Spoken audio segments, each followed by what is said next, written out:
আজকের আলোচনা ছিল হচ্ছে হাদিসুল জারিয়া। আমরা প্রায়ই শুনি, বিশেষ করে সালাফি ঘরানার যারা আছে, অনেক সময় আইন আল্লাহ এই শব্দ বেশি উচ্চারণ করে বা এই শব্দ দিয়ে পরীক্ষা করতে চায়। তো এই শব্দটি মূলত হাদিসুল জারিয়া এর শব্দ। তো এই হাদিস সম্পর্কে শাস্ত্রীয় বিশ্লেষণ, ইলমুন নাকদ, ইলমুল হাদিসের উসুল এবং কাওয়াইদের দৃষ্টিকোণ থেকে কিছু আলোচনা। বিষয়টা যেহেতু অনেক লম্বা, যেহেতু এই বিষয় নিয়ে অনেক বিতর্ক হয়ে গেছে, পক্ষে বিপক্ষে অনেক লেখা হয়ে গেছে। তো কোনো বিষয়ে বিতর্ক হলে বিষয়টা ছোট থাকে না, অনেক লম্বা হয়ে যায়।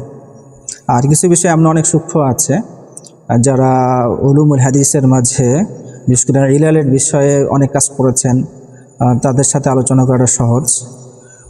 এই জন্য হয়তো অনেক সূক্ষ্ম বিষয় বা অনেক বিস্তারিত বিষয়গুলো নিয়ে আলোচনা করার সুযোগ হবে না, কিন্তু প্রয়োজনীয় বিষয়গুলো নিয়ে আমরা আজকে আলোচনা তুলে ধরার চেষ্টা করব। এবং এই হাদিসটা কি, বা এই হাদিস থেকে এই আকীদা প্রমাণিত হয় কি না, বা কতটুকু অবস্থায় আছে, এই বিষয়টা একটা আন্দাজ বা অনুধাবন করার চেষ্টা করব। আলোচনার শুরুতেই আমরা একটা প্রশ্ন রাখতে চাই, সেটা হলো যে আইন আল্লাহ যে শব্দটি, এটি কি রসুল সাল্লাল্লাহু আলাইহি ওয়াসাল্লামের শব্দ? মানে রসুল করিম সাল্লাল্লাহু আলাইহি ওয়াসাল্লাম কি এই শব্দ উচ্চারণ করেছেন যে আইন আল্লাহ? এই প্রশ্নটা আমাদের খুবই গুরুত্ব সহকারে নিতে হবে। যদি সর্বদিক থেকে উসুল এবং দালাইলের দৃষ্টিকোণ থেকে যদি প্রমাণ হয়ে যায় যে রসুল করিম সাল্লাল্লাহু আলাইহি ওয়াসাল্লাম আইন আল্লাহ শব্দটা উচ্চারণ করেছেন, তাহলে তো এই শব্দের ক্ষেত্রে তো অবশ্যই মেনে নিতে হবে যে ঠিক আছে, শব্দ এটা রসুল সাল্লাল্লাহু আলাইহি ওয়াসাল্লাম যেহেতু বলেছেন, প্রমাণিত শব্দ। কিন্তু আদৌ রসুল সাল্লাল্লাহু আলাইহি ওয়াসাল্লাম এই শব্দ উচ্চারণ করেছেন কি না, এক্ষেত্রে যদি কোনো সন্দেহ তৈরি হয়ে যায়, কোনো অন্য সম্ভাবনা থাকে, তাহলে তো সরাসরি বলা যায় না যে রসুল সাল্লাল্লাহু আলাইহি ওয়াসাল্লাম এভাবে পরীক্ষা করেছেন, এই শব্দ উচ্চারণ করেছেন, মানে এখানে প্রশ্ন থেকে যায়, গ্যাপ থেকে যায়। তো এই বিষয়টি আমরা আজকে দেখার চেষ্টা করব যে এই শব্দটি রসুল উচ্চারণ করেছেন কি না। তো এই বিষয়ে তাফসিলে যাওয়ার আগে আমাদের মনে রাখতে হচ্ছে রেওয়ায়েত বিল মানা সম্পর্কে সংক্ষিপ্ত ধারণা রাখতে হবে। যে অনেক সময় সাহাবায়ে কেরাম এবং তাবেঈন সহ পরবর্তী মুহাদ্দিসিন যারা আছেন, ওনারা হাদিস রেওয়ায়েত করার ক্ষেত্রে একদম যেভাবে শব্দ বা শব্দ শুনেছেন ওই শব্দই বর্ণনা করেছেন, এরকম হয়নি। কখনো কখনো দেখা যাচ্ছে ওনারা রেওয়ায়েত বিল মানা করেছেন, অর্থাৎ মানা ঠিক রেখে শব্দ পরিবর্তন করে দিয়েছেন, এমন হয়ে গেছে। যদিও বা রেওয়ায়েত বিল মানারও নিয়ম আছে, এবং কোনো সালাফের কোনো ইমাম এমন আছেন যারা রেওয়ায়েত বিল মানার পক্ষে না, কিন্তু অধিকাংশের ক্ষেত্রেই দেখা গেছে ওনারা রেওয়ায়েত বিল মানা করেছেন, নির্দিষ্ট নিয়মের মাঝে থেকে রেওয়ায়েত বিল মানা করেছেন। তো রেওয়ায়েত বিল মানার হাকিকতটা আরও বিস্তারিত বোঝা দরকার। যদি কারো আগ্রহ থাকে তাহলে উসুলুল হাদিসের কিতাবগুলো থেকে আমরা দেখতে পারি। আর প্রাসঙ্গিকভাবে এখানে আমরা স্মরণ রাখতে পারি যে রেওয়ায়েত বিল মানার অর্থ কিন্তু এটা না যে সাহাবি বা কোনো রাবি নিজের পক্ষ থেকে স্বেচ্ছাচার হয়ে যাওয়া, যা ইচ্ছা তাই শব্দ বলা, তাই ওভাবে রেওয়ায়েত করে বর্ণনা করা, এরকম না। বা রেওয়ায়েতুল মানা একটা নির্দিষ্ট নিয়ম আছে, এই নিয়মের মাঝে থাকলে তার রেওয়ায়েতটা গৃহীত হয়, মাকবুল হয়। আর যদি এই দায়েরা নির্দিষ্ট নিয়মের বাইরে চলে যায়, তখন কিন্তু ওই রেওয়ায়েতটার গৃহীত হয় না, মাকবুল হয় না। এই জন্য শব্দ পরিবর্তন করার সুযোগ আছে বলেই এখানে হাদিসের মূল ভাব নষ্ট হয়ে গেছে, অথবা হাদিসের মাঝে রাবির পক্ষ থেকে হস্তক্ষেপ চলে এসেছে, এ কথা বলার সুযোগ নেই। যেমনটি মুনকিরে হাদিস যারা আছে, অথবা মুস্তাশরিকিন যারা হাদিসের প্রামাণ্যতার মাঝে সন্দেহ দেখাতে চায়, তারা এই বিষয়টা ইস্যু করে অনেক বিভিন্ন ধরনের আপত্তি তোলার চেষ্টা করে যে রেওয়ায়েত বিল মানা হয়েছে, তাহলে হাদিসটা হুজ্জত থাকবে কিভাবে। তো এই বিষয়টা নিয়ে হয়তো সামনে কখনো আমরা বিস্তারিত আলোচনা করব যে রেওয়ায়েত বিল মানার হাকিকতটা কী, এবং এর কারণে কি কি সমস্যা হয়, এই সমস্যা থেকে উত্তরণের কি কি পথ আছে, আইমায়ে কেরাম কি কি উসুলের মাধ্যমে ওনারা তামিজ করতেন, যাচাই করতেন যে এই হাদিসের মাঝে রেওয়ায়েত বিল মানা হয়েছে কি হয়নি, কীভাবে করতেন। এই বিষয়গুলো নিয়ে আমরা আরও পরবর্তী একসময় আলোচনা করব ইনশাআল্লাহ। তো আজকে আমরা মনে রাখি যে রাবি এর পক্ষ থেকে কখনো কখনো রেওয়ায়াত বিল মানা হয়ে যায়। তো রেওয়ায়াত বিল মানা যখন হয়ে যায় তখন মানা ঠিক থাকলেও শব্দ যেটা আছে এটা অনেক সময় রাবির পক্ষ থেকে বলা হয়ে যায়। তো যদি শব্দ কোনো করিনা এবং দলিলের মাধ্যমে উসুলের ভিত্তিতে যদি এটা বোঝা যায় যে এখানে শব্দটি হলো রাবির পক্ষ থেকে, রাবি রেওয়ায়াত বিল মানা করেছেন, তখন কিন্তু এই শব্দটা রসুল বলেছেন, রসুল করিম সাল্লাল্লাহু আলাইহি ওয়াসাল্লাম এই শব্দ উচ্চারণ করেছেন, এই কথা সরাসরি বলা একটু কঠিন, যেহেতু রেওয়ায়াত বিল মানা হয়েছে। যেমন কোন একটা হাদিস হয়তো 10 জন সাহাবী রেওয়ায়াত করেছেন, বর্ণনা করেছেন, বা 10 জন রাবি বর্ণনা করেছেন এবং সবার শব্দ এক, সবাই উদাহরণস্বরূপ সবাই সূরাতুল ফাতিহার কথা উল্লেখ করেছেন। তো যখন নাকি দেখলাম আমরা সবাই সূরাতুল ফাতিহার কথা উল্লেখ করেছেন, তাহলে বোঝা যায় যে রাসূল করিম সাল্লাল্লাহু আলাইহি ওয়াসাল্লাম সূরাতুল ফাতিহার কথাই বলেছেন, যেহেতু সব রাবিরা একই শব্দ উচ্চারণ করছেন। তো সকল রাবিরা যদি ওই শব্দ একই শব্দ উচ্চারণ করে, সূরাতুল ফাতিহা বা এরকম কোনো একই শব্দ বলে যাচ্ছেন, তাহলে বোঝা যাবে যে রাসূল করিম সাল্লাল্লাহু আলাইহি ওয়াসাল্লাম শব্দ বলেছেন, যেহেতু সবাই একই শব্দ রেওয়ায়াত করছেন, বর্ণনা করছেন। আর যদি রাবিদের মাঝে ইখতিলাফ হয়ে যায়, হয়তো একজন রাবি এক শব্দ বলছে, আরেকজন রাবি আরেক শব্দ বলছে, তখন একটা সন্দেহ তৈরি হয়ে যায় বা এখানে একটা সুযোগ তৈরি হয়ে যায় কথা বলার, যেখানে হয়তো রেওয়ায়াত বিল মানা হয়েছে এবং প্রত্যেকেই নিজের মতো করে মানা ঠিক রেখে শব্দ ওনারা কী করছেন, ব্যবহার করছেন।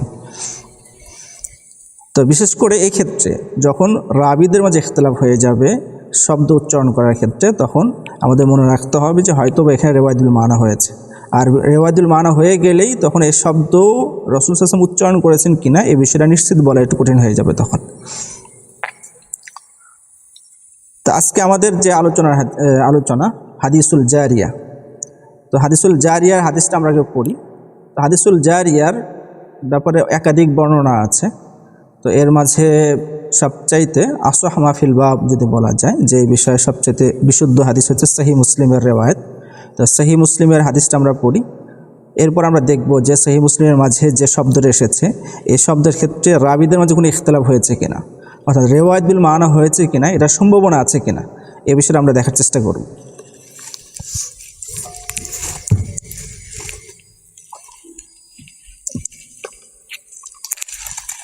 সহিহ মুসলিমের 537 নম্বর হাদিস।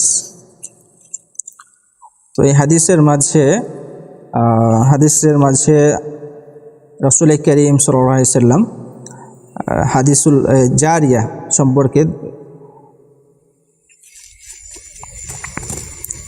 তো এই হাদিসের মাঝেই মূলত ওই জারিয়া বিষয়ক আলোচনা এসেছে।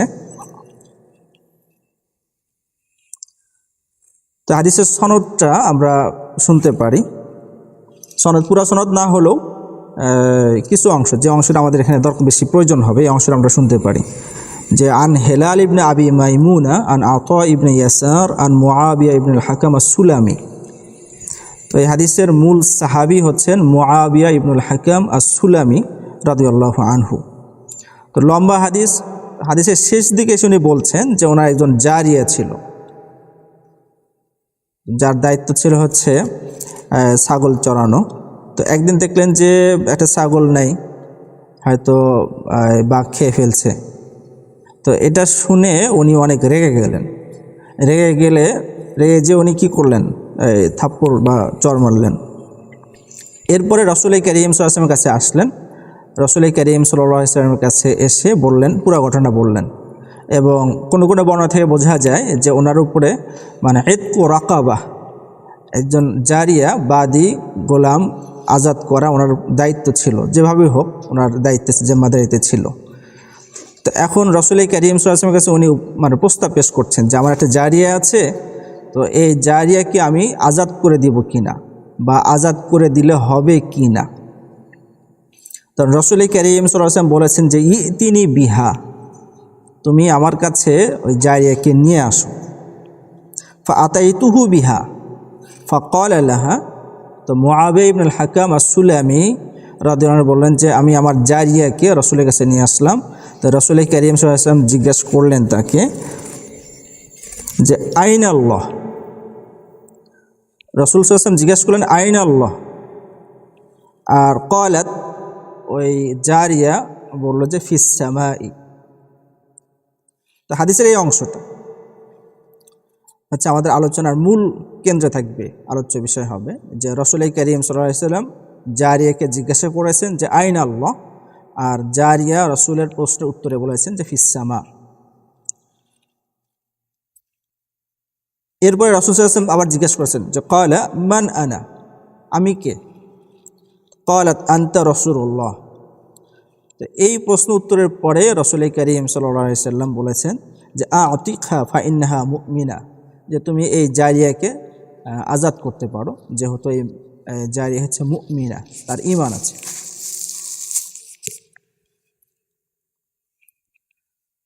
তাহলে আমরা দেখলাম যে মুআবিয়া ইবনুল হাকিম আস-সুলামি রাদিয়াল্লাহু আনহুর এই রিওয়ায়াতের মাঝে রাসূল সাল্লাল্লাহু আলাইহি ওয়াসাল্লাম প্রশ্ন করছেন জারিয়াকে আইনা আল্লাহ, আর জারিয়া উত্তর দিচ্ছে ফিস সামা।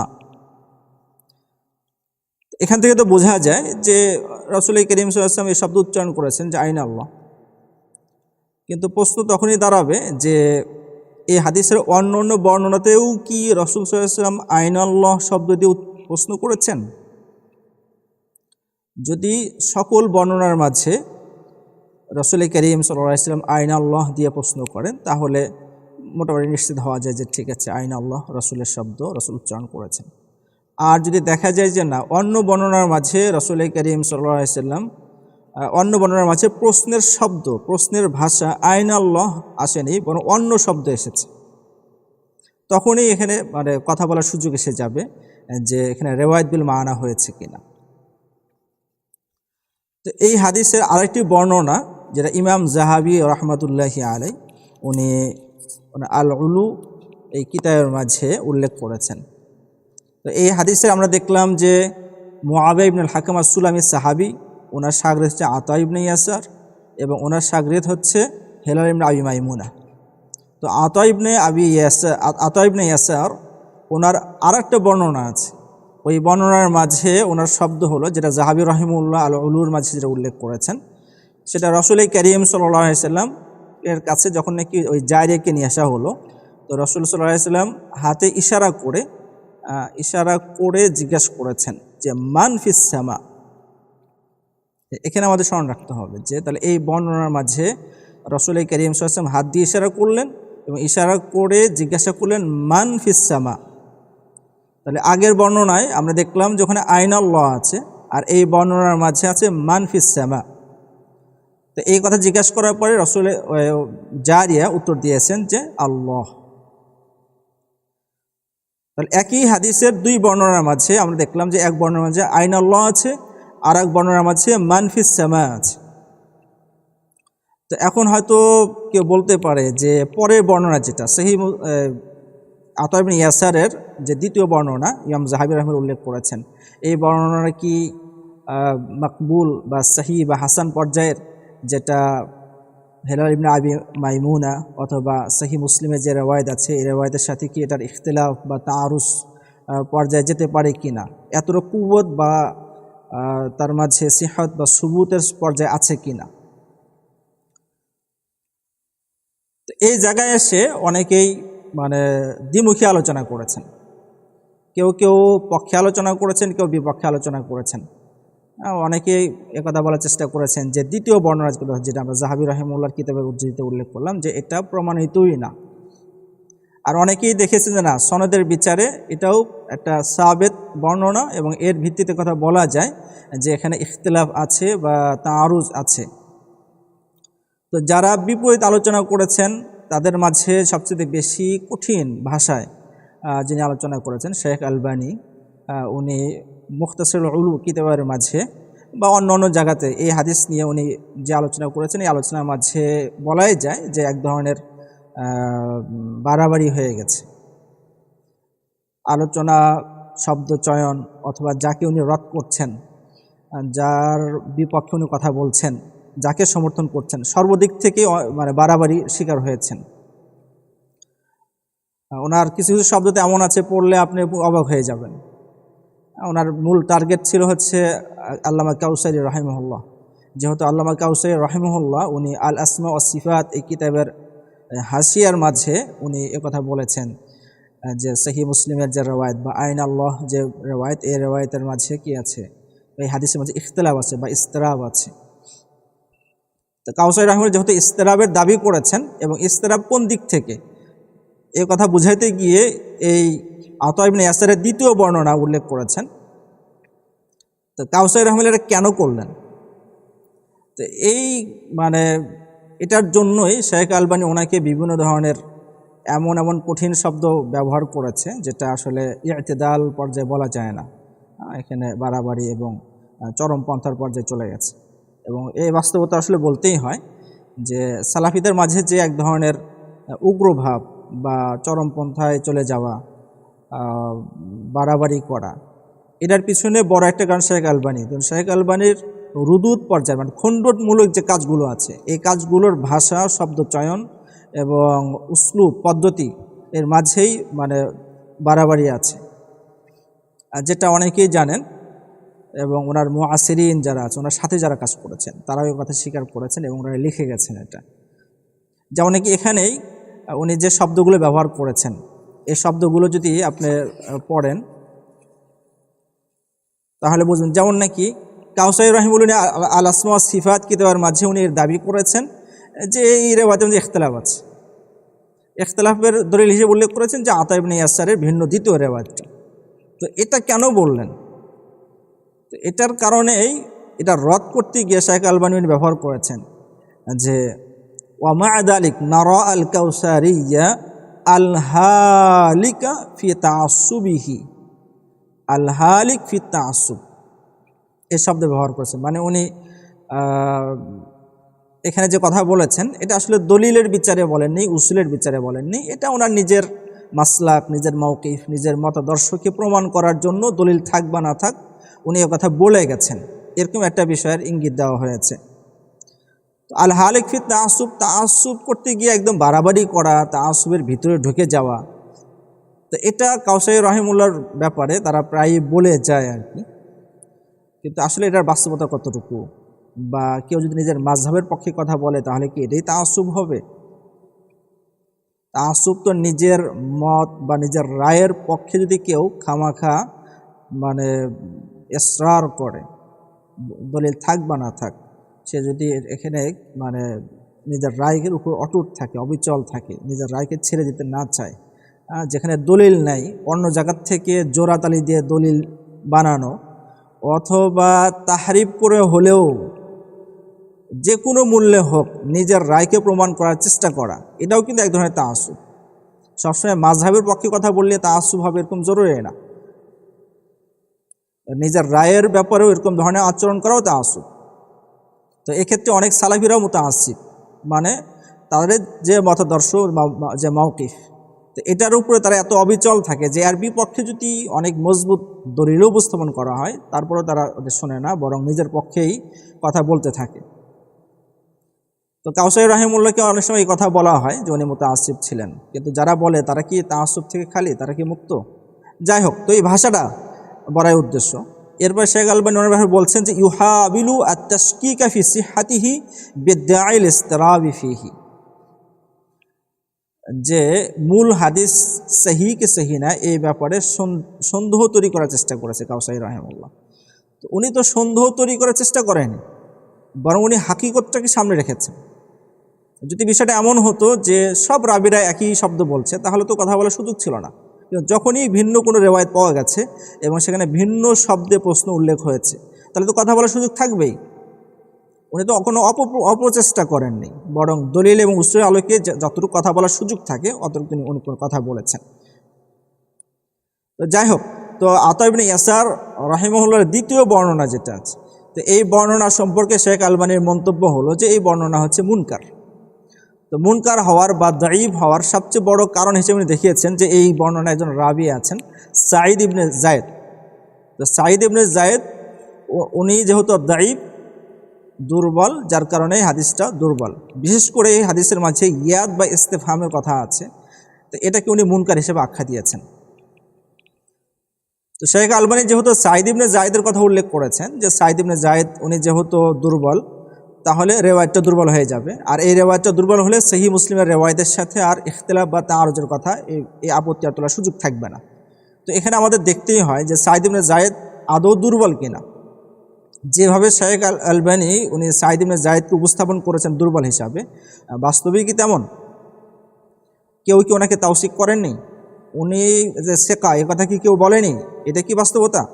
সবাই কি ওনাকে দঈফ বলেছেন? বিষয়টা কি এমন কি না? তো সংক্ষেপে আমরা দেখতে পারি যে তাহরির তাকরিব থেকে আমরা সংক্ষেপে বিষয়টা দেখার চেষ্টা করব।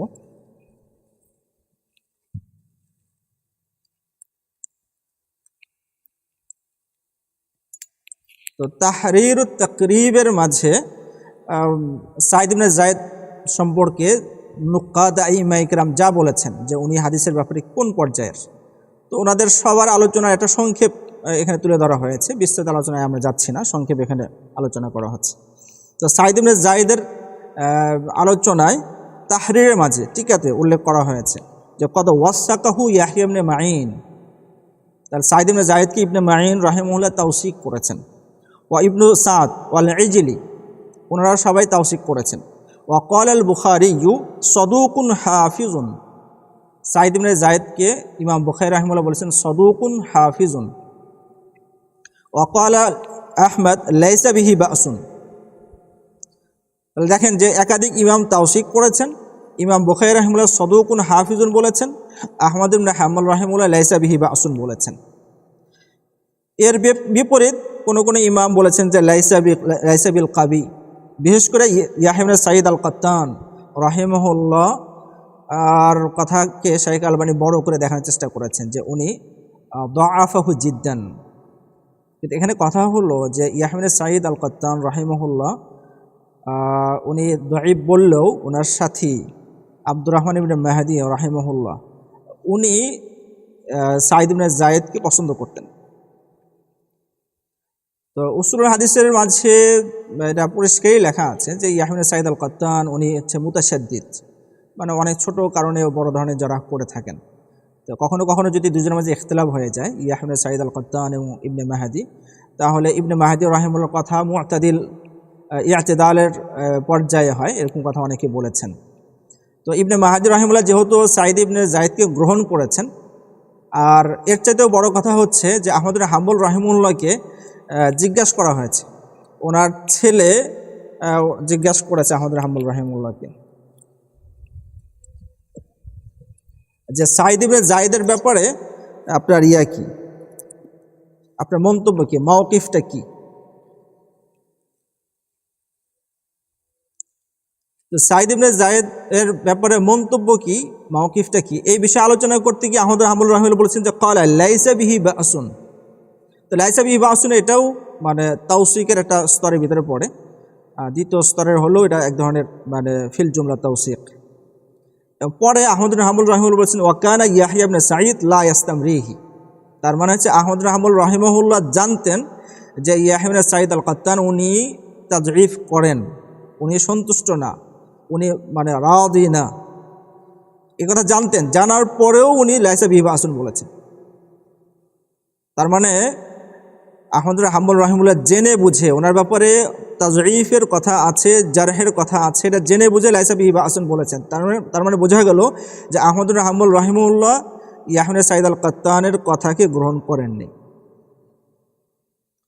এছাড়া এই ইবনে আদি রাহিমাহুল্লাহ আল কামিলের মাঝে সাঈদ ইবনে যায়েদের তরজমা উল্লেখ করেছেন। পরে ওনার কিছু মানাকির যে রেওয়ায়তের উপরে অন্যরা ইনকার করেছেন বা নাকারা আছে, এরকম কিছু মানে রেওয়ায়ত উল্লেখ করেছেন। সেই রেওয়ায়তগুলোর মাঝে কিন্তু এই হাদিস নেই, হাদিসুল জারিয়া নাই।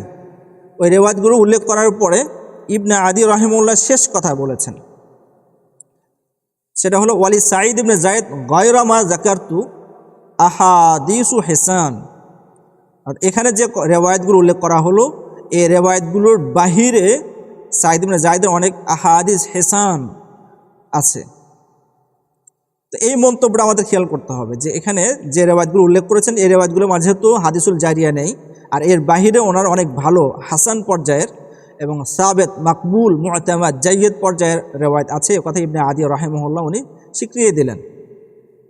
তাহলে সাঈদ ইবনে যায়েদকে মুতলাকান দঈফ বলে দেওয়া এবং ওনার রেওয়ায়েতকে মুনকার বলে দেওয়া, এটা কতটুকু উসুল সম্মত হবে, বা উসুলের আলোকে, কাওয়াইদের আলোকে, বা ইনসাফ বা ইতিদালের ভিত্তিতে কেউ যদি চিন্তা করে, তাহলে কি একতরফাভাবে সাঈদ ইবনে যায়েদকে দঈফ বলে দেওয়া যাবে, যেভাবে শেখ আলবানী বলে দিয়েছেন?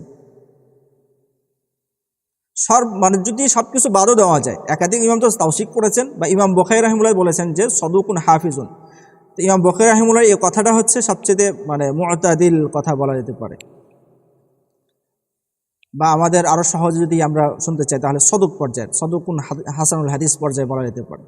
যদি সাঈদ ইবনে যায়েদ ওনার স্তর যদি সদুকুন হাসানুল হাদিস পর্যায়ে হয়, তাহলেও বলা যায় যে সহিহ মুসলিমের যে রেওয়ায়েত আছে হেলাল ইবনে আবি মাইমুনা, ওনার রেওয়ায়েতের সাথে ইখতিলাফ হতে পারে, তাআরুজ হতে পারে, যেহেতু হেলাল ইবনে আবি মাইমুনা যিনি মাদার সহিহ মুসলিমের রেওয়ায়েতের ক্ষেত্রে, উনিও কিন্তু মুত্তাফাকুন আলাইহি সিকানা, ওনার ব্যাপারে সবাই তাওসিক করেছেন, সবাই ওনার হাদিসকে গ্রহণ করেছেন, বিষয়টা এরকম না।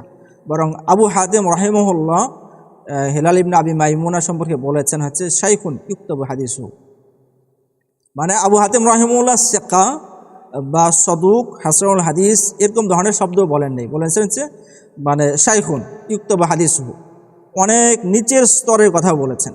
তো আবু হাতিম রাহিমাহুল্লাহ কথা কেন বললেন? এখন যদি বলে আবু হাতিম রাহিমাহুল্লাহ তো মুতাশাদ্দিদ, তো আপনারা তো ইয়াহইয়া সাঈদ আল কাত্তান যিনি মুতাশাদ্দিদ, ওনার কথা দিয়ে মানে এখানে সবার উপর বিচার করছেন, তাহলে আবু হাতিম রাহিমাহুল্লাহর কথা কেন আমলে নেবেন না? আবু হাতিম রাহিমাহুল্লাহ অবশ্যই হেলাল ইবনে আবি মাইমুনার রিওয়ায়াতের মাঝে কোনো নাকারাত পেয়েছেন, যার কারণে উনি সিকা বা সদুক বলতে চাননি। তো যাই হোক, যদিও বা আবু হাতিম রাহিমাহুল্লাহর কথা এখানে চূড়ান্ত না, তারপর এখানে এলজাম হিসেবে বলা যায় যে হেলাল ইবনে আবি মাইমুনার তো মুত্তাফাক আলাইহি সিকা না, সবাই অনেকে সিকা বলেছে এরকম না। তো সাঈদ ইবনে যায়েদ উনিও মুত্তাফাক আলাইহি সিকা না, ওনার ব্যাপারে কেউ তাওসিক করেছেন, কেউ সদুকুন হাফিজ বলেছেন, কেউ লাইসা বিহি বাসুন বলেছেন, আবার কেউ তাজঈফও করেছেন, মানে সব কিছু মিলে সদুকুন হাসানুল হাদিস পর্যায়ে উনি রাবি। তাহলে আতা ইবনে ইয়াসার থেকে রেওয়ায়েত করার দুই রেওয়ায়েতের ক্ষেত্রে, এক রেওয়ায়েতে যে হেলাল ইবনে আবি মাইমুনা আছে যেটা সহিহ মুসলিমে আছে, আর এক রেওয়ায়েতে সাঈদ ইবনে যায়েদ আছে, এই দুই রেওয়ায়েতের মাঝে যে তাআরুজ বা ইখতিলাফ আছে এ কথা মেনে নেওয়া যায় বা এই কথা বলার সুযোগ আছে।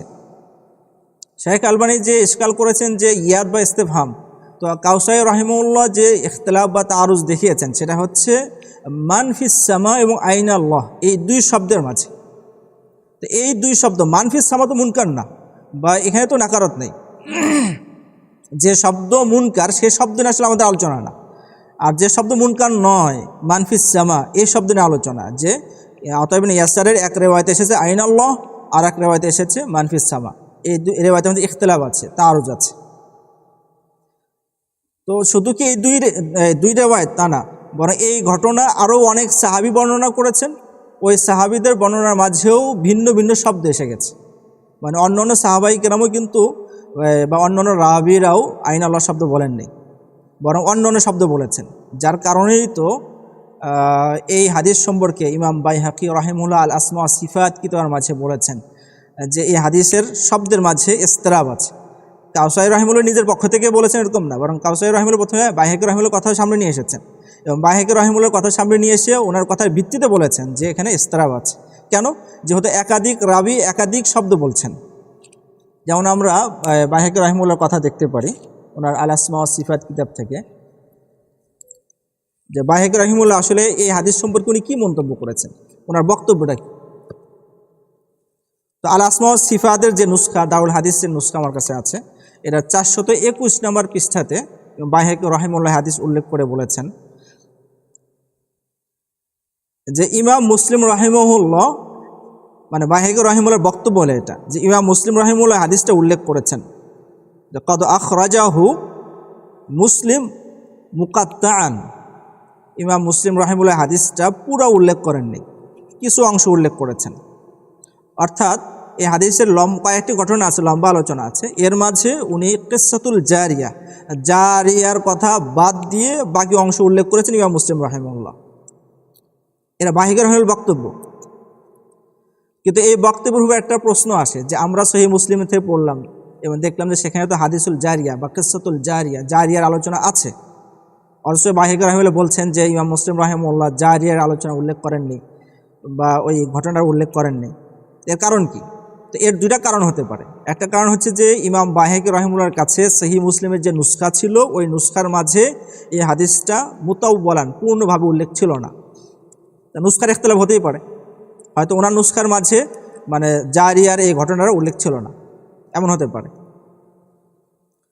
অথবা এটাও হতে পারে যে সব নুসখাতেই ছিল না, পরবর্তীতে মানে রাবি এজাফা করেছে, কিন্তু এই সম্ভাবনা একটু কম, প্রথম সম্ভাবনাটাই বেশি। যে বাইহাকি রহিমুল্লাহর কাছে যে নুসখা ছিল ওই নুসখার মাঝে হয়তো এই কেসে ঘটনা ছিল না। এখন ইমাম বাইহাকি রহিমুল্লাহ ওনার সামনে যে নুসখাটা আছে ওই নুসখার মাঝে এই জারিয়ার ঘটনা নাই। কেন নাই? বাইহাকি রহিমুল্লাহ উনি এখানে মন্তব্য করেছেন যে ইমাম মুসলিম রহিমুল্লাহ হাদিসটা উল্লেখ করলেন, হাদিসের পুরো অংশ উল্লেখ করলেন, কিন্তু জারিয়ার এই ঘটনা মানে আইন আল্লাহ এই ঘটনাই মুসলিম রহিমুল্লাহ উল্লেখ করলেন না ওনার নুসখা অনুযায়ী। কেন? ইন্নামা তারাকাহা মিনাল হাদিস লিখতিলাফি রুয়াত ফি লাফজিহি, লিখতিলাফি রুয়াত ফি লাফজিহি, অর্থাৎ ইমাম মুসলিম রহিমাহুল্লাহ ওই জারিয়ার অংশটা বাদ দিয়েছেন যেহেতু রাবিরা এই শব্দ নিয়ে ইখতিলাফ করেছে। কেউ আইন আল্লাহ উল্লেখ করেন, কেউ মানফিস সামা উল্লেখ করেন, কেউ আতাশহাদিনা আল্লাহ ইলাহা ইল্লাল্লাহ উল্লেখ করেন। তো যেহেতু শব্দ নিয়ে ইখতিলাফ আছে যার কারণে ইমাম মুসলিম রহিমাহুল্লাহ এই অংশটা বাদ দিয়েছেন। তো এখানে উসুলুল হাদিসের একটা কায়দা বা একটা ফায়দার দিক আমরা স্মরণ রাখতে পারি যে হাদিসকে ইখতিসার করা, মানে একজন মুসান্নিফ উনি হাদিস উল্লেখ করবেন, তো উল্লেখ করার সময় কখনো কখনো এমন হয় যে একটা পুরো হাদিসটা ঠিক আছে কিন্তু একটা শব্দ মালুল অথবা একটা শব্দ মুনকার, তখন উনি ওনার দৃষ্টিতে যে শব্দটা মালুল, যে শব্দটা মুনকার, এই শব্দটা উনি বাদ দিয়ে উল্লেখ করেন। যার কারণে ইলালের মাঝে এটা একটা আলোচনার বিষয় যে কখনো কখনো হাদিসকে ইখতিসার করা হয়, ইখতিসার করে ওই মালুল অংশটা বা মুনকার অংশটা বাদ দেওয়া হয়। তাহলে ইখতিসারটাই এখানে ইল্লতের দলিল করি না, অর্থাৎ যদি কোনো ইমাম এরকম ধরনের সন্দেহপূর্ণ কোনো শব্দ বাদ দেয় তাহলে এই করিনা ধরা যেতে পারে যে ওই ইমামের নিকটের যেহেতু মালুল ছিল বা মুনকার ছিল যেহেতু এই জন্য বাদ দিয়েছেন এটা। তো এরকম ধরনের নজির সহিহ বুখারী বা মুয়াত্তা সহ অনেক কিতাবের মাঝে আছে। বাইহাকি রহিমাহুল্লাহ ওই দিকে ইঙ্গিত করছেন যে এই অংশটা যেহেতু ইখতিলাফ আছে লফজের মাঝে, যার কারণে ইমাম মুসলিম রহিমাহুল্লাহ এই অংশটা উল্লেখ করতে চাননি। তাহলে বাইহাকি রহিমাহুল্লাহ কিন্তু ইখতিলাফিল লফজ, শব্দের মাঝে ইখতিলাফ আছে, এই কথা বলে দিয়েছেন। তো বাইহাকি রহিমাহুল্লাহ উনিও কি মুতাআসসিব, উনিও কি সহিহ হাদিসের মধ্যে তাশকিক করতে চেয়েছেন, উনিও কি একতরফা কথা বলেছেন, উসুলের বাহিরে যে কথা বলেছেন, যে কথাগুলো কাউসারী রহিমাহুল্লাহ সম্পর্কে বলা হয়েছে, কথাগুলো কি বাইহাকি রহিমাহুল্লাহর ব্যাপারে কি বলা যাবে সম্ভব? মূলত বাইহাকি রহিমাহুল্লাহ উনিও উসুলের ভিত্তিতে কথা বলেছেন, কাউসারী রহিমাহুল্লাহ উনিও উসুলের ভিত্তিতে কথা বলেছেন। মাঝখান থেকে শাইখ আলবানী যে কাজটা করেছে সেটা হলো বাইহাকি রহিমাহুল্লাহ এই হাদিসটা উল্লেখ করে উনি বলেছেন যে ওয়াহাদা হাদিসুন সহিহ, এই হাদিসটা সহিহ, এবং ইমাম মুসলিম রহিমাহুল্লাহ এই হাদিসটা মুকাত্তাআন মানে কেটে উল্লেখ করেছেন, পূর্ণভাবে উল্লেখ করেননি। কেটে কেন উল্লেখ করেছেন? যেহেতু ইখতিলাফ ফি লাফজিহি, লফজের মাঝে ইখতিলাফ আছে। পুরোটা কিন্তু বাইহাকি রহিমাহুল্লাহর কথা। এবং আরও বলেছেন অকদ যাকারতু ফি কিতাবি যিহার মিনাস সুনান মুখালাফাত মান খালাফা মুআবিয়া ইবনুল হাকাম ফি লাফজিল হাদিস। উনি আস-সুনানুল কুবরা কিতাবের মাঝে ওই সকল রিওয়ায়াত উল্লেখ করেছেন যে রিওয়ায়াতের মাঝে মুআবিয়া ইবনুল হাকামের মুখালাফাত করা হয়েছে, সেগুলো উল্লেখ করেছেন। তাহলে এটা পুরাটাই কিন্তু বাইহাকি রহিমাহুল্লাহর বক্তব্য কথা।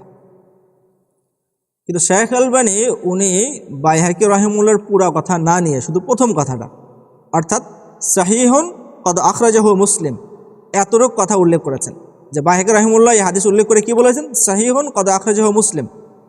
তো শাইখ আলবানীর এই নকল, এই উদ্ধৃতি, এতটুকু অংশ মানে উদ্ধৃতি থেকে কিন্তু মানুষ সন্দেহ পড়ে যেতে পারে যে হয়তো বা বাইহাকি রহিমাহুল্লাহ সহিহ বলেছেন বলে কথা শেষ করে দিয়েছেন। এখানে বাইহাকি রহিমাহুল্লাহ আর কোনো দ্বিমত নাই বা কোনো অন্য কোনো দৃষ্টিভঙ্গি নেই, এরকম মনে করতে পারে। অথচ বাইহাকি রহিমাহুল্লাহ কিন্তু এত কথা বলে শেষ করেননি, বরং ওনার ভিন্ন কথাও আছে। সহিহ বললেও হাদিসের নির্দিষ্ট শব্দের ব্যাপারে ওনার আপত্তি আছে, এই কথা কিন্তু উনি সাথে যোগ করে দিয়েছেন। তো এটা কি আল আমানাতু ফিন নকল,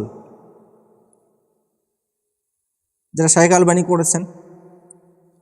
তো এটা একটা কি প্রশ্ন রাখা যায় যে যারা বা শেখ আলবানী তো এটা সুযোগ পেলেই যদি সুযোগ পান যে কারো হয়তো ভুল হয়েছে, ওয়াহাম হয়ে গেছে, খতা হয়ে গেছে, সাহাব হয়ে গেছে, তো উনি অনেক জোরে সরে কথা বলেন। আর উনি নিজেই কাজটা করেছেন যে মানে বাহিক রহমানের পুরো কথা উল্লেখ না করে এমন একটা অংশ উল্লেখ করলেন যে অংশের মাঝে পাঠক সন্দেহ পড়ে যেতে পারে বা পাঠক ভুল কিছু বুঝতে পারে, ভুল বার্তা নিতে পারে এখান থেকে। আচ্ছা, তাহলে বাহিক রহমুল্লাহর বক্তব্য থেকে আমরা বুঝলাম যে উনি কথা দাবি করছেন যে শব্দের মাঝে ইখতিলাফ আছে। ইমাম বাজ্জার রাহিমাহুল্লাহ উনি আল মুসনাদ কিতাবের মাঝে হাদিস উল্লেখ করেছেন। বাজ্জার রাহিমাহুল্লাহর মুসনাদ কিন্তু আল মুসনাদুল মুআল্লাল, অর্থাৎ উনি হাদিস উল্লেখ করার পরে হাদিসের কোনো ইল্লত থাকলে সেটা উনি ব্যাখ্যা করেন, সর্বক্ষেত্রে না হলেও অনেক জায়গাতে কাজ করেছেন। এই জন্য অনেকেই ওনার এই মুসনাদকে আল মুসনাদুল মুআল্লাল বলেছেন। তো বাজ্জার রাহিমাহুল্লাহ এই হাদিস উল্লেখ করে উনিও স্পষ্ট বলেছেন যে রুবিয়া বি আলফাজিন মুখতালিফা। দেখেন যে বাজ্জার রাহিমাহুল্লাহ উনিও বলছেন যে এই শব্দটা মুখতালিফ শব্দে বর্ণিত হয়েছে। এছাড়া ইবনে হাজার রাহিমাহুল্লাহ উনি এই হাদিস নিয়ে আলোচনা করেছেন, ওনার আত-তালখিসুল হাবীর কিতাবের মাঝে উনি আলোচনা করেছেন। তো আলোচনার কয়েকটা রেওয়ায়েত উল্লেখ করার পরে উনি যে কথা বলেছেন এই কথাটা আমাদের মানে খুব খেয়াল করতে হবে। কয়েকটা রেওয়ায়েত উল্লেখ করার পরে উনি বলেছেন আত-তালখিসুল হাবীরের যে আমার কাছে নুসখা আছে, আযওয়াউস সালাফের নুসখা, 5 নম্বর খণ্ড 2496 নম্বর পৃষ্ঠা। তো এখানে ইবনে হাজার রাহিমাহুল্লাহ বলছেন যে ওয়াফিল লাফজি মুখালাফাতুন কাসীরাতুন, ওয়াফিল লাফজি মুখালাফাতুন কাসীরাতুন, মানে এই হাদিসের লফজ বিশেষ করে আইনাল্লাহ এই শব্দ সব রাবি একভাবে উল্লেখ করেননি, বরং এখানে মুখালাফাতুন কাসীরাতুন একাধিক বিভিন্নভাবে ইখতিলাফ দেখা দিয়েছে। তাহলে বাজ্জার রাহিমাহুল্লাহ একই কথা বললেন, বাইহাকি রাহিমাহুল্লাহ একই কথা বললেন, এরপরে ইবনে হাজার রাহিমাহুল্লাহ একই কথা বললেন। এবং আমরাও যখন নাকি 2 রেওয়ায়েত আতা ইবনে ইয়াসারের 2 রেওয়ায়েত আমরা সামনে নিয়ে আসলাম, তো 2 রেওয়ায়েতের মাঝে আমরা দেখলাম যে এক রেওয়ায়েতের মাঝে প্রশ্ন হিসেবে উল্লেখ করা হয়েছে আইনাল্লাহ, আর এক রেওয়ায়েতের মাঝে প্রশ্ন হিসেবে উল্লেখ করা হয়েছে মানফিস সামা। তো যেহেতু বিশেষ করে সালাফিদের এখানে সবচাইতে কেন্দ্রীয় শব্দ আইনাল্লাহ, তো যদি তারা এই আকীদা বা তাদের মৌকিফ সাবেত করতে চায় তাহলে আইনাল্লাহ শব্দই থাকতে হবে, অথচ অন্য রেওয়ায়েতের মধ্যে শব্দ নেই। যেহেতু অন্য রেওয়ায়েতের মধ্যে শব্দ নেই, অতএব এই শব্দটা যে রসুল বলেছেন এটা আর সুনিশ্চিতভাবে বলা মুশকিল, বরং এখানে মানে কথা বলার, সন্দেহ করার, আপত্তি করার কি সুযোগ এসে যায় এবং রেওয়ায়েত বিল মানা হয়েছে কথা বলার সুযোগ হয়ে যায়।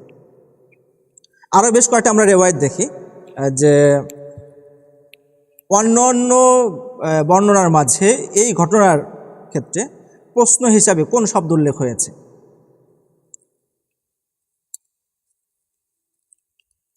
তো এই হাদিসটা ইমাম মালিক রাহিমাহুল্লাহ মুয়াত্তাতেও উল্লেখ করেছেন, মুয়াত্তার মাঝে ওই হাদিসটা আছে। তো মুয়াত্তার হাদিসটা আমরা এখানে সুনানে বাইহাকি থেকে পড়ি।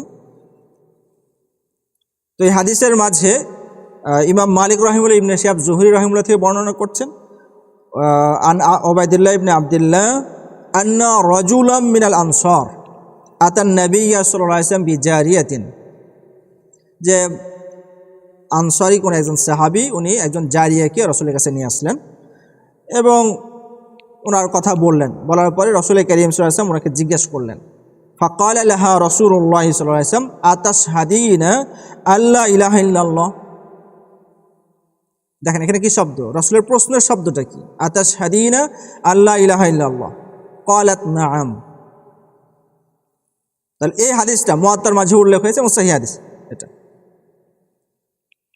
অথচ এখানে একই ঘটনা উল্লেখ এখানে বলা হয়েছে রাসূল সাল্লাল্লাহু আলাইহি ওয়াসাল্লাম প্রশ্ন হিসেবে আতাশহাদিনা আল্লা ইলাহা ইল্লাল্লাহ। তাহলে এখান থেকে তাহলে বিষয়টা আরো একটু জোরালো হলো যে আসল আদৌ কি রাসূল সাল্লাল্লাহু আলাইহি ওয়াসাল্লাম আইনাল্লাহ বলেছেন। কারণ এক রিওয়ায়াতে আমরা দেখলাম মানফিস সামা, আর এক রিওয়ায়াতে আমরা কি দেখলাম আতাশহাদিনা আল্লা ইলাহা ইল্লাল্লাহ। তো এই বর্ণনার ক্ষেত্রে একটা আপত্তির কথা উল্লেখ করা হয়, সেটা হলো যে এখানে সাহাবী হিসেবে উল্লেখ করা হয়েছে আন্না রাজুলাম মিনাল আনসার, মানে সাহাবীর নাম উল্লেখ করা হয়নি, বলা হয়েছে রাজুলাম মিনাল আনসার। তো সাহাবীর নাম যেহেতু উল্লেখ করা হয়নি, মুবহাম রাখা হয়েছে। তো এটার কারণে কেউ কি এটাকে মুরসাল বলে, বা ইমাম বাইহাকি রাহিমাহুল্লাহর বিশেষ একটা ইসতিলাহ আছে, উনি সাহাবীর নাম মুবহাম রাখলে উনি মুরসাল বলে দেন, কিন্তু অন্য অন্য ইমামগণ ওনার সাথে একমত না। মানে অন্য অন্য ইমামগণের এখানে উসলুব হচ্ছে সাহাবীর নাম মুবহাম থাকলে এখানে লা ইয়াদুর, এটা মানে ক্ষতিকারক না, যেহেতু সাহাবী আছে, একজন সাহাবী জিজ্ঞেস করেছেন এ কথা আছে, যে সাহাবী যেই হোক না কেন এখানে কোনো ব্যাপার না, সাহাবী আছেন অতএব এটা মুত্তাসিল। এই জন্য ইবনে আব্দুল বার রাহিমাহুল্লাহ এই হাদিসের আলোচনায় আত-তামহিদ কিতাবে বলেছেন যে মাহমুলুন আলা ইত্তিসাল, যদিও বা সাহাবীর নাম উল্লেখ হয়নি এবং মুরসাল বলেছেন কেউ কেউ, বাইহাকি রাহিমাহুল্লাহ মুরসাল বলেছেন এই কারণে যে সাহাবীর নাম উল্লেখ হয়নি, কিন্তু এরপর এটা ইত্তিসালের উপর আমল করা হবে। আর যারা এই কথা মনে করেন যে সাহাবীর নাম উল্লেখ না থাকলেই এটা মুরসাল হবে, এরকম না, উল্লেখ না থাকাটা এখানে ক্ষতিকারক না, তো ওনাদের দৃষ্টিতে তো মুত্তাসিল হবেই। অতএব এই স্বাভাবিক পরবর্তী কোনো একজন রাবিকে সাকেত করে দেওয়া, সেটা তাবি তবকায় হতে পারে বা যে কোনো পরবর্তী তবকার কোনো রাবিকে বাদ দিয়ে দেওয়ার মুরসাল আর এটার মুরসাল কিন্তু এক না, সাহাবীর নাম উল্লেখ করা এবং না করার বিষয়ে। আর এখানে অনেক আইমাইকের কথা বলেন যে সাহাবীর নাম উল্লেখ না করলেও এটা মুত্তাসিলই ধরা হবে, যেহেতু আন্না রাজুলাম মিনাল আনসার, মানে সাহাবীর কথা উল্লেখ করা হয়েছে, নামটা উল্লেখ করা হয়নি, অতএব এটা মুত্তাসিল এবং সহি। তাহলে এটা আরেকটা বর্ণনা আমরা দেখলাম। পাশাপাশি আরেকটা বর্ণনা আমরা এখানে উল্লেখ করতে চাচ্ছি, যেটা ইবনে হিব্বান রাহিমাহুল্লাহ উনি আস-সাহিহ কিতাবের মাঝে উল্লেখ করেছেন। তো এখানে মাঝখানে আরেকটা বলা যেতে পারে যে ইবনে হিব্বান রাহিমাহুল্লাহর কথা যেহেতু এসে গেল, যে ইবনে হিব্বান রাহিমাহুল্লাহ কিন্তু ওই হাদিসটা মানে মুআবিয়া ইবনুল হাকিম আস-সুলামি ওনার হাদিসটা উল্লেখ করেছেন এবং সেখানে আইন আল্লাহ আছে। তো আইন আল্লাহ থাকলেও ইবনে হিব্বান রাহিমাহুল্লাহ যে বাবের জন্য বা এই হাদিসের জন্য যে শিরোনাম উল্লেখ করেছেন, সেই শিরোনামের ভিতরে কিন্তু আইনার শব্দ বা আল্লাহর একটা মাকান আছে, জায়গা আছে বা সামা, এরকম ধরনের কোনো শব্দ উল্লেখ করে শিরোনাম বলেননি, বরং ওনার শিরোনাম হচ্ছে ইসবাতুল ঈমান লিল মুকিররি বিশাহাদাতাইন, লিল মুকিররি বিশাহাদাতাইন, অর্থাৎ মানে যে শাহাদাতাইন আল্লাহ এবং আল্লাহ রসুলের শাহাদা দেয় তার ঈমান সাবেত, এই কথার ব্যাপারে এই হাদিসটা উল্লেখ হয়েছে। তার মানে উনিও এই হাদিস থেকে আইনা শব্দ প্রমাণ করছেন না, বরং এই হাদিস থেকে উনি এই কথা বুঝতেছেন যে এখানে আসলে শাহাদাত উদ্দেশ্য, অর্থাৎ আল্লাহর ব্যাপারে শাহাদাত দেওয়া এবং রাসূলের ব্যাপারে শাহাদাত দেওয়া, এটাই মূল উদ্দেশ্য। এছাড়া ইমাম মুসলিম রাহিমাহুল্লাহ হাদিস উল্লেখ করেছেন, কিন্তু এই হাদিসটা কিন্তু আসলে কিতাবুল ঈমানে উল্লেখ করেননি, এমনকি মানে ইতাকের অধ্যায়ে উল্লেখ করেননি। যে অধ্যায় উল্লেখ করেছেন ওই অধ্যায়ের সাথে কিন্তু এই হাদিসের এই অংশের কোনো সম্পর্ক নাই। তার মানে ইমাম মুসলিম রাহিমাহুল্লাহ নিজেও এই অংশ দিয়ে দলিল দিচ্ছেন বা এই অংশ থেকে মানে কোনো কিছু ইস্তেমবাদ করছেন, এরকম কিন্তু না। আর ইমাম বুখারী রাহিমাহুল্লাহ তো সহিতে উল্লেখ করেন নাই, যদিও ওনার জুজে উল্লেখ করেছেন কিন্তু ওনার সহিতে উল্লেখ করেননি। তো এখান থেকে বোঝা যায় যে সকল আইমাই কেরাম এই হাদিসটা উল্লেখ করেছেন, তো ওনাদের ক্ষেত্রে বলা যায় ওনারা সবাই এই শব্দকে মেনে নিয়ে, এই শব্দের মাঝে আয়নার শব্দ আছে, আয়নার আকীদার সাথে একমত হয়ে হাদিসটা উল্লেখ করেছেন, এই দাবি করার সুযোগ নেই যেভাবে করা হয়ে থাকে। বরং কেউ কেউ উল্লেখ করলে ওনারা অন্য দিক থেকে উল্লেখ করেছেন, অন্য শব্দের জন্য উল্লেখ করেছেন, অন্য কোনো মাসআলা ইস্তেমবাদ করেছেন সেই দৃষ্টিকোণ থেকে। তো আর একটু তাফসিল হয়তো সামনে আসবে। তো ইবনে হিব্বান রাহিমাহুল্লাহ এই হাদিসটা উল্লেখ করেছেন। আর একটা বর্ণনা, তো এই বর্ণনার মাঝে আছে হচ্ছে হাম্মাদ ইবনে সালামা আন মুহাম্মদ ইবনে আমর আন আবি সালামা আন শারিদ ইবনে সুয়াইদ আস-সাকাফি قال, তো শারিদ ইবনে সুয়াইদ হচ্ছে সাহাবী, তো উনি এই হাদিসটা এই ঘটনার বর্ণনা করছেন, ওই একই পুরো আলোচনা। তো আলোচনার শেষে এসে রাসূল করিম সাল্লাল্লাহু আলাইহি ওয়াসাল্লাম তাকে জিজ্ঞেস করতেছেন, ওই জারিয়াকে জিজ্ঞেস করতেছেন যে মান রব্বুকি, মার রব্বুকি। তাহলে এখানে জিজ্ঞাসা মানে প্রশ্নের ভাষা কি, মার রব্বুক। তাহলে খেয়াল করি আমরা যে মুআবিয়া ইবনুল হাকিম আস-সুলামির যে বর্ণনা দেখলাম সহিহ মুসলিমে, সেখানে আইন আল্লাহ আছে। তারই আরেক বর্ণনার মাঝে যেটা আতা ইবনে ইয়াসার থেকে সাঈদ ইবনে যায়েদের বর্ণনা, সেখানে আছে হচ্ছে মানফিস সামা দেখলাম। আবার রাজুলাম মিনাল আনসার এর বর্ণনা দেখলাম যে আতা শাহাদিনা আল্লা ইলাহা ইল্লাল্লাহ। আবার শারিদ ইবনে সুয়াইদ উনিও এই ঘটনার বর্ণনা করছেন, ওনার ঘটনার মাঝে আছে মান রব্বুক। তাহলে মোটামুটি আমরা চারটি শব্দ পেয়ে গেলাম, আইন আল্লাহ, মানফিস সামা, আতা শাহাদিনা এবং মান রব্বুক। তো এটা এই সনদের ব্যাপারেও কালাম করার সুযোগ নাই, যেহেতু খোদ শাইখ আলবানী উনি সহি সুনানি আবি দাউদের মাঝে একাধিক জায়গাতে এই সনদটা কিন্তু সহি বলেছেন, এমনকি হাসানুন সহিহুন বলেছেন। অতএব এই সনদকে কি মানে দায়ী বলার সুযোগ নাই। শোয়াইব আল নাবুত ওনারাও এই হাদিসটাকে হাসান বলেছেন, মানে এই সনদটাকে দায়ী বলার সুযোগ নেই। তাহলে এখন নিজেরাই চিন্তা করে দেখেন যে রাসূল করিম সাল্লাল্লাহু আলাইহি ওয়াসাল্লামের প্রশ্নের শব্দটা কী ছিল? এটা কি একদম চোখ বন্ধ করে আইনাল্লাহ বলা যাবে যে রাসূল করিম সাল্লাল্লাহু আলাইহি ওয়াসাল্লাম আইনাল্লাহই বলেছেন? যেমন শারিদ ইবনে সুয়াইদ ওনার আরেকটা বর্ণনা আছে, যেটা ইমাম দারিমি রাহিমাহুল্লাহ উনি ওনার সুনানের মাঝে উল্লেখ করেছেন। ওনার মাঝে আরেক শব্দ এসেছে। আমার এখানে যে নুসখা আছে এই নুসখার হচ্ছে 2348 নম্বর হাদিস। এই হাদিসের মাঝে ওই একই সনদ, হাম্মাদ ইবনে সালামা আন মুহাম্মদ ইবনে আমর আন আবি সালামা আন শারিদ। ওনার শব্দ হচ্ছে রাসূল করিম সাল্লাল্লাহু আলাইহি ওয়াসাল্লাম বলেছেন ফাকালা আতাশহাদিনা আল্লা ইলাহা ইল্লাল্লাহ। তাহলে এখানে কিন্তু আইন আল্লাহ শব্দ নেই। তাহলে মোটামুটি আমরা বুঝতে পারলাম যে রাসূল করিম সাল্লাল্লাহু আলাইহি ওয়াসাল্লাম আসলে কী শব্দ বলেছেন। এই শব্দের ক্ষেত্রে সকল রাবিরা একমত না, সকল রেওয়ায়েত এক না, বরং কোনো রেওয়ায়েতে আইন আল্লাহ আছে, কোনো রেওয়ায়েতে মানফিস সামা আছে, কোনো রেওয়ায়েতে মান রব্বুকা আছে, কোনো রেওয়ায়েতে আতাশহাদিনা আল্লা ইলাহা ইল্লাল্লাহ আছে।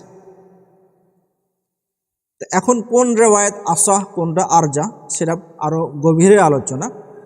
ওই আলোচনা না গেলেও মোটামুটিভাবে আমরা এতটুকু মানে বুঝতে পারলাম যে রাবিদের সবার শব্দ এক নয়, অতএব নির্দিষ্ট কোনো শব্দ রাসূল বলেছেন এবং এটা আকীদা হয়ে যাবে এ দাবি করারও সুযোগ নেই, এবং খুব অবাক করার মতো বিষয়।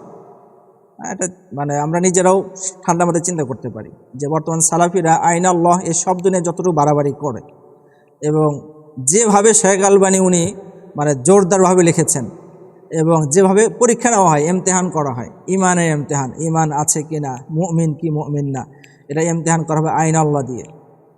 বর্তমান এদের যে মানসিকতা, এই মানসিকতা যদি আমরা বিবেচনা করি যে বাস্তবেই যদি এটা আকীদা হতো, বাস্তবেই যদি এই শব্দটা যদি ইমতিহানের বড় একটা আলামত হতো, ইমানের বড় একটা আলামত হতো, এবং সাহাবায়ে কেরামের মাঝে যদি এটা আকীদা হিসাবে স্বীকৃত হতো, মাকবুল হতো, তাহলে কত ব্যাপক এবং মাশহুর মারুফ হতো। এখন অনেক পরে এসে যেভাবে পরীক্ষা নেওয়া শুরু করা হয়েছে, যত বেশি প্রসিদ্ধ করা হয়েছে, যত লেখালেখি হয়েছে, সাহাবায়ের যুগে এভাবে প্রসিদ্ধ হওয়ার কথা ছিল না, যে আকীদার একটা বিষয় এবং ইমতিহান পরীক্ষা নিতে হবে কে মুমিন কে মুমিন না, তাহলে ব্যাপক আলোচনা হতো। এবং রেওয়ায়েতুল মানার ক্ষেত্রে কিন্তু খেয়াল করতে হবে যে শব্দটা মানে গুরুত্বপূর্ণ, হুকুমের মূল ভিত্তি, ওই শব্দের ক্ষেত্রে কিন্তু সেকাহ রাবি রাবি ওনারা সতর্ক থাকতেন, ওই শব্দ সাধারণত পরিবর্তন করতেন না। তো কোনো শব্দ পরিবর্তন করার অর্থই এ কথা বোঝা যায় যে রাবি কথা ভাবছেন যে শব্দ খুব বেশি গুরুত্বপূর্ণ না, মূল মানারে গুরুত্বপূর্ণ, এই জন্য শব্দ পরিবর্তন করে দিচ্ছেন। আর কোথাও শব্দ গুরুত্বপূর্ণ হলে উনি শব্দটা বাকি রাখার চেষ্টা করেন। তো আকীদার মধ্যে একটা শব্দ হবে, আর এই শব্দের উপর ভিত্তি করে অনেক মুসলিম অমুসলিমদের পরীক্ষা করতে হবে। আর এই শব্দের ক্ষেত্রে কেউ মান রব্বুক বলবেন, কেউ মানফিস সামা বলবেন, কেউ আতাশহাদিনা বলবেন, এটা তো হতে পারে না। তো ওনাদের এই রেওয়াজুল মানার করার অর্থই হলো যে পরবর্তী সালাফিরা আইনাল্লাহ ওই শব্দ থেকে যা বুঝেছে, খোদ মুহাদ্দিসিন রাবিরাও ওরা বোঝেননি। যদি রাবিরাও কথা মনে করতেন যে আইনাল্লাহই বলতে হবে, তাহলে কেউ শব্দ পরিবর্তন করতেন না এবং রেওয়াজুল মানা করতেন না। তো ওনাদের রেওয়াজুল মানা থেকে বোঝা যায় যে খোদ রুয়াত যারা আছে, হাফিজুল হাদিস যারা আছে, ওনারাও মানে ওই শব্দকে আকীদার অংশ বা আকীদার অর্থে দেখেননি ওনারা। আচ্ছা, তো এখানে মোটামুটি আমরা একদিকে শেষ দিকে চলে এসেছি। এখানে শুধু আরেকটা কথা বলবো যে এই চারটি শব্দ আমরা আলোচনা করলাম, এর মাঝে কোনটা আরজাহ, এটা আরও গভীরে আলোচনা, এই জন্য আর খুব বেশি ওদিকে যাচ্ছি না। বাকি এতটুকু আমরা রাখলাম যে শব্দের ইখতিলাফ আছে। এরপরেও শুধু একটা ইঙ্গিত, একটা ইশারা আমরা এখানে রেখে যেতে পারি যে এই ঘটনা হাকাম ইবনে উতাইবা রাহিমাহুল্লাহ ওনার থেকেও বর্ণনা হয়েছে।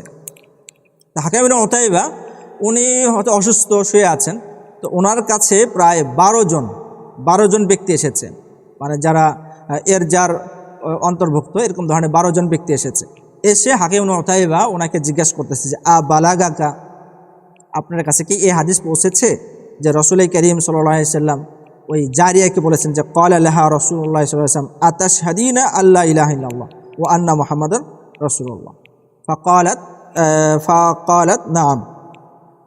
তাহলে হাকিম ইবনে উতাইবাকে 12 জন ব্যক্তি এসে জিজ্ঞেস করতেছে যে আপনার কাছে কি হাদিস পৌঁছেছে যে আতাশহাদিনা আল্লাহ, রাসূলুল্লাহ সাল্লাল্লাহু আলাইহি ওয়াসাল্লাম ওই জারিয়াকে বলেছেন আতাশহাদিনা। তখন হাকিম ইবনে উতাইবা উনি বলেছেন যে হ্যাঁ।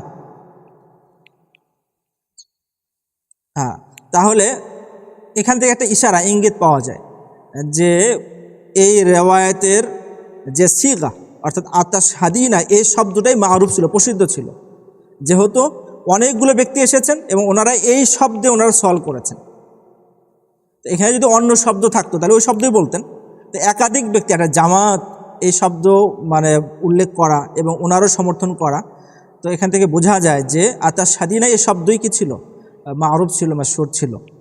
আর এছাড়া রাসূল করিম সাল্লাল্লাহু আলাইহি ওয়াসাল্লামের যে উসলুবুল সোয়াল, মানে শুধু এই ব্যক্তিকে জারিয়াকে সওয়াল করেছেন, জিজ্ঞেস করেছেন এরকম তো না, মানে আরও অনেক ব্যক্তিকে তো জিজ্ঞেস করেছেন। তো জিজ্ঞাসার উসলুবটা কি আর জিজ্ঞাসার ধরনটা আসলে রাসূলের কেমন হতো, তো এই বিষয় নিয়ে যদি আমরা রেওয়ায়েতগুলো দেখি তো অনেক মানে অনেক রেওয়ায়েত আমরা পাই যেখানে রাসূল করিম সাল্লাল্লাহু আলাইহি ওয়াসাল্লাম জিজ্ঞাসা করা বা কারো মাঝে ঈমান আছে কি নাই বা কেউ ঈমানের ভিতরে প্রবেশ করতে চাইলে এখানে শাহাদা শব্দ ব্যবহার করেছেন। এর মাঝে বড় দলিল তো এটাই যে একজন ব্যক্তি বলেছে চাঁদ দেখার দাবি করেছে, তখন রাসূল করিম সাল্লাল্লাহু আলাইহি ওয়াসাল্লাম বলেছে আতাশহাদু আল্লা ইলাহা ইল্লাল্লাহ, শাহাদার কথা বলেছেন। এরপরে একজন সাবিকে, বাচ্চাকে কিভাবে মানে দিন শেখাবে, সহিহ বুখারীর মাঝে বাব কায়েম করা আছে, সেখানেও শাহাদার কথা উল্লেখ করা হয়েছে যে শাহাদা দিয়ে দিন শেখানো, ঈমান শেখানো। এছাড়া অনেক রিওয়ায়াতের মাঝে আছে যে যারা শাহাদা বলবে তারা মুসলিম হবে বা শাহাদার দিকে দাওয়াত দেওয়া হবে, শাহাদা না দেওয়া পর্যন্ত তাদের সাথে কিতাল করা হবে, এরকম কত রিওয়ায়াতে আছে। তো এই সকল রিওয়ায়াত থেকে বোঝা যায় যে কে মুমিন কে মুমিন না, এবং এটার পরীক্ষা করার মূল ভিত্তি হবে শাহাদা, আইন আল্লাহ নয়, বা আইন আল্লাহ আদৌ রাসূল সাল্লাল্লাহু আলাইহি ওয়াসাল্লাম বলেছেন কিনা বিষয়টা ওভাবে কিনা পরিষ্কারও না, মানে সন্দেহাতীতভাবে এটা প্রমাণিতও না। তো এক্ষেত্রে বলা যেতে পারে যে গরাবাতুল উসলুব, অর্থাৎ এতগুলো রেওয়ায়েতের মাঝে রাসূল করিম সাল্লাল্লাহু আলাইহি ওয়াসাল্লাম ঈমান আর কুফরের মাঝে পার্থক্যের ক্ষেত্রে বা ঈমানের দিকে দাওয়াত দেওয়ার ক্ষেত্রে, কারণ মধ্যে ঈমান আছে কিনা বোঝার ক্ষেত্রে শাহাদা শব্দ ব্যবহার করলেন। আর এখানে হঠাৎ করে এসে আইন আল্লাহ শব্দ বলবেন। আবার রেওয়ায়েতগুলোর মাঝেও শব্দের ইখতিলাফ থাকবে। তো সব কিছু থেকে বোঝা যায় যে এই উসলুব মানে এই পদ্ধতি বা এই সিগার মাঝে এক ধরনের গরাবাত আছে, যার কারণে অনেক মুহাদ্দিসিনে কিরাম এই হাদিসের ব্যাপারে কী করেছেন, কালাম করেছেন। বা প্রথম কথা হচ্ছে যে আইন আল্লাহ এটাকে মানতে চাননি, এরপরও যারা মেনে নিয়েছেন যাচ্ছে ঠিক আছে আইন আল্লাহ শব্দ মেনে নেওয়া হলো, ওনারা তাবিল করেছেন, ব্যাখ্যা করেছেন। এই আলোচনা আমরা পরে আসতেছি যে এখানে ব্যাখ্যা করার সুযোগ আছে কিনা অথবা ব্যাখ্যা করার প্রয়োজনটা কি, এই আলোচনা আমরা পরে আসতেছি। তাহলে রাসূল করিম সাল্লাল্লাহু আলাইহি ওয়াসাল্লামের মারুফ উসলুবের সাথেও এটা কিন্তু কি হচ্ছে না, মিল হচ্ছে না। আর শব্দের ইখতিলাফ তো আমরা দেখলাম, হ্যাঁ, শেখ আলবানী উনি শব্দের ইখতিলাফ মানতে চান না, অথচ উনি ইরওয়াউল গালিল কিতাবের মাঝে প্রসিদ্ধ হাদিস আছে না যে কুল্লু আমরিন জি বালিন, প্রত্যেক আহাম কাজ যদি বিসমিল্লাহ দিয়ে শুরু না করা হয় তাহলে, মানে বিভিন্ন বর্ণনার মাঝে বিভিন্ন শব্দ এসেছে, কোনো শব্দের কোনো বর্ণনা এসেছে আবতার, কোনো বর্ণনা এসেছে আজজাম, কোনো বর্ণনা এসেছে আক্তা। তো শেখ আলবানী ওখানে ওই ইরওয়াউল গালিলের মাঝে হাদিসে আলোচনায় বলেছেন যে এই হাদিস যে দঈফ তার বড় একটা দলিল হচ্ছে যে শব্দের মাঝে ইসতিরাব আছে। শব্দের ইখতিলাফ বা ইসতিরাব, কি ধরনের ইসতিরাব আছে বলে, এক রিওয়ায়াতে আছে যে আবতার, আর এক রিওয়ায়াতে আজজাম, আর এক রিওয়ায়াতে আক্তা আছে। তো যারা মোটামুটি হাদিস নিয়ে একটু পড়াশোনা করেছেন বা আমাদের কওমি মাদ্রাসাতে বছরের শুরুতে সাধারণত এই হাদিস নিয়ে আলোচনা হয়ে থাকে, তো আমরা জানি যে আসলে আবতার, আক্তা, আজজাম তিনও শব্দের মানা অর্থ প্রায় কাছাকাছি, হাকিকাতান বাস্তবতার দৃষ্টিকোণ থেকে খুব বেশি তফাৎ নাই। এরপরেও এটাকে ইসতিরাব ধরে এই ইখতিলাফকে হাদিসের দুর্বলতার দলিল হিসেবে উপস্থাপন করেছেন। আর অন্যদিকে মানে আইন আল্লাহ, মানফিস সামা এবং মান রব্বুক আতাশহাদিন, এটাকে ইখতিলাফই উনি ভাবছেন না, ইখতিলাফ উনি মেনে নিতে চাচ্ছেন না। তো খুব আজব ব্যাপার না এটা? আচ্ছা, তো সর্বশেষ মোটামুটি আমরা এই কথা এসে গেছি যে আইনাল্লাহ এটা আদৌ রসুলের শব্দ কিনা এটা মানে সুনিশ্চিতভাবে প্রমাণিত নয়। এটা প্রমাণিত কথা বলার সুযোগ নাই। যদি কেউ বলে তাহলে, যদি বলে তাহলে আপনি নিশ্চিত মনে করতে পারবেন যে এখানে কোথাও না কোথাও উসুলুল হাদিসের ভুল ব্যবহার করা হচ্ছে, উসুলুল হাদিসের ভুল ব্যবহার করা হচ্ছে। মানে শেখ আলবানী যেটা কাউসারী রাহিমুল্লাহ সম্পর্কে বলেছেন, খুবই আশ্চর্যের ব্যাপার যে কাউসারী রাহিমুল্লাহ নাকি ওনার ইলম ব্যবহার করা হচ্ছে হাদিসের মধ্যে তাশকিক তৈরি করার জন্য, নাকি ওনার ইলম ব্যবহার করে। আশ্চর্যের ব্যাপার হচ্ছে এটা যে হাকিকতকে সামনে নিয়ে এসেছে। হ্যাঁ, কোথাও কোথাও শব্দ কঠিন হয়ে যেতে পারে, ঠিক আছে, তো এটাও তো ইলমি ইখতিলাফ। তো ইলমি ইখতিলাফ রদের তো একটা নিয়ম থাকা দরকার।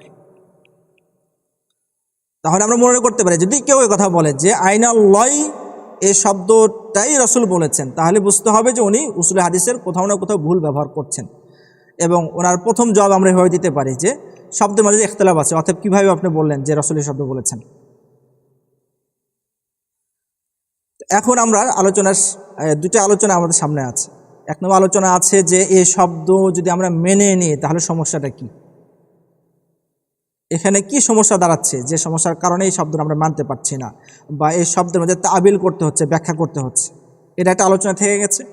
আর একটা আলোচনা থেকে গেছে হলো যে জাহাবি রহিমুল্লাহ সহ আরও বেশ কয়েকজন, হারাবি রহিমুল্লাহ, ওনারা দাবি করেছেন যে ইমাম আবু হানিফা রহিমুল্লাহ নাকি আইনাল্লাহ এরকম ধরনের আকীদার প্রবক্তা ছিলেন।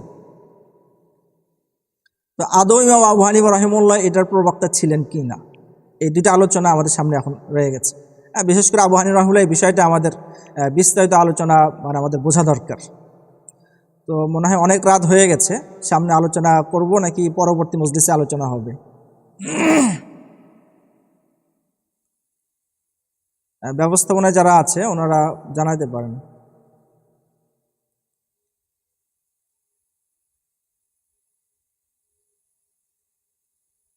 হ্যাঁ, করা যায়, দ্বিতীয় আর এক পর্বে করা যায়।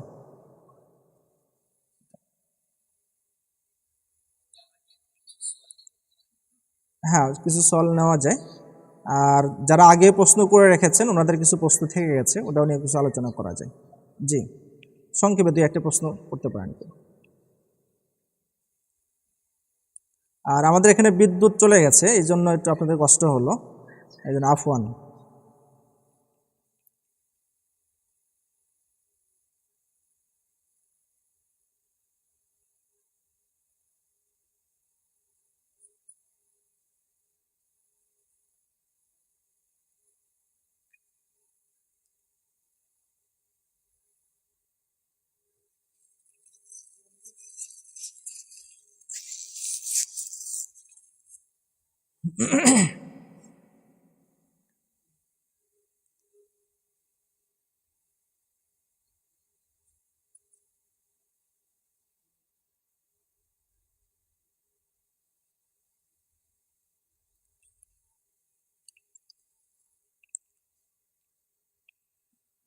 আচ্ছা, আমরা এর আগে যারা দুই একটা প্রশ্ন করেছে তাদের বিষয় নিয়ে আমরা হয়তো দুই একটা কথা বলতে পারি।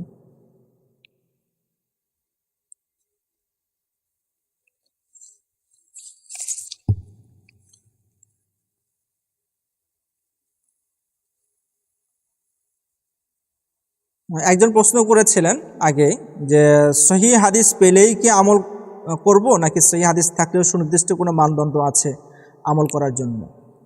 এটা অনেক প্রসিদ্ধ প্রশ্ন এটা, যে হাদিস সহিহ হলেই কি আমল করতে হবে, নাকি আমল করার জন্য আরও কিছু জিনিস দেখতে হবে? তো স্বাভাবিক আমরা জানি যে হাদিস এর ক্ষেত্রে দুটা দিক আছে, একটা হচ্ছে সুবুত আর একটা হচ্ছে দালালা। তো হাদিস সহিহ হওয়া মানে হাদিসের সুবুতের দিকটা প্রমাণিত হওয়া, আর হাদিসটার মানে বার্তাটা কি, হাদিস কি বিধানের জন্য এসেছে, হাদিসের আমল কোন পর্যায়ের হবে, এটা কি ফরজ পর্যায়ের হবে, নাকি ওয়াজিব পর্যায়ের হবে, নাকি মুস্তাহাব পর্যায়ের হবে, বা এই হাদিসের আমল করা যাবে কি যাবে না, এই হাদিসের বিপক্ষে কোনো হাদিস আছে কি না, এই সবগুলো বিষয় হচ্ছে দালালা কেন্দ্রিক আলোচনা। তো এই জন্য হাদিস সহিহ হওয়া মানে সুবুতটা নিশ্চিত হওয়া। তো সুবুতটা নিশ্চিত হলেই কিন্তু দালালাটা নিশ্চিত হওয়া হয় না, বরং সুবুত নিশ্চিত হওয়ার পরে দালালার নিজস্ব নিয়ম নীতি আছে, উসুল কাওয়াইদ জাবেতা আছে, ওই সকল উসুলের ভিত্তিতে আপনাকে নির্ণয় করতে হবে যে দালালা ঠিক আছে কিনা, দালালার দৃষ্টিকোণ থেকে আমলযোগ্য কিনা, সালেহ লিল আমল কিনা। যদি দালালার দৃষ্টিকোণ থেকেও সালেহ লিল আমল হয় এবং কোন পর্যায়ের আমল এনে যদি নির্ণীত হয়ে যায় তাহলে আমরা আমল করতে পারবো। আর শুধু সুবুত দেখে কিন্তু দালালা ঠিক করা যায় না। যদি সুবুত দেখে যদি দালালা ঠিক করা যেত তাহলে প্রত্যেক মুহাদ্দিস রাবিউল হাদিস ওনারা কি হয়ে যেতেন, ফকি হয়ে যেতেন। অথচ রাসূল করিম সাল্লাল্লাহু আলাইহি ওয়াসাল্লাম পরিষ্কার বলেছেন যে রুব্বা হামিল ফিকহিন লাইসা বিফাকিহিন, অনেক হাদিসের রাবি আছেন যারা আসলে ফকি না। অর্থাৎ সুবুতের দৃষ্টিকোণ থেকে বা সুবুতের বিষয়টা ওনার কাছে সুনিশ্চিত হলেও দালালার বিষয়টা ওনার কাছে সুনিশ্চিত না। অথচ আমলের জন্য দুটাই লাগবে, সুবুতের বিষয়টাও জানতে হবে, দালালার বিষয়টাও জানতে হবে। এই বিষয়ে যদি আরও বিস্তারিত আপনি জানতে চান তাহলে শেখ মুহাম্মদ আওয়ামা হাফিজুল্লাহ ওনার আসরুল হাদিস শরীফ ইখতিলাফুল আইম্মাতুল ফুকাহা এই কিতাবটা আপনি পড়তে পারেন। সাথে আমাদের ছোট একটা রচনা আছে আপনার নামাজের ভূমিকা, সেখানে হাদিসের জটিলতার দিকগুলো তুলে ধরা হয়েছে।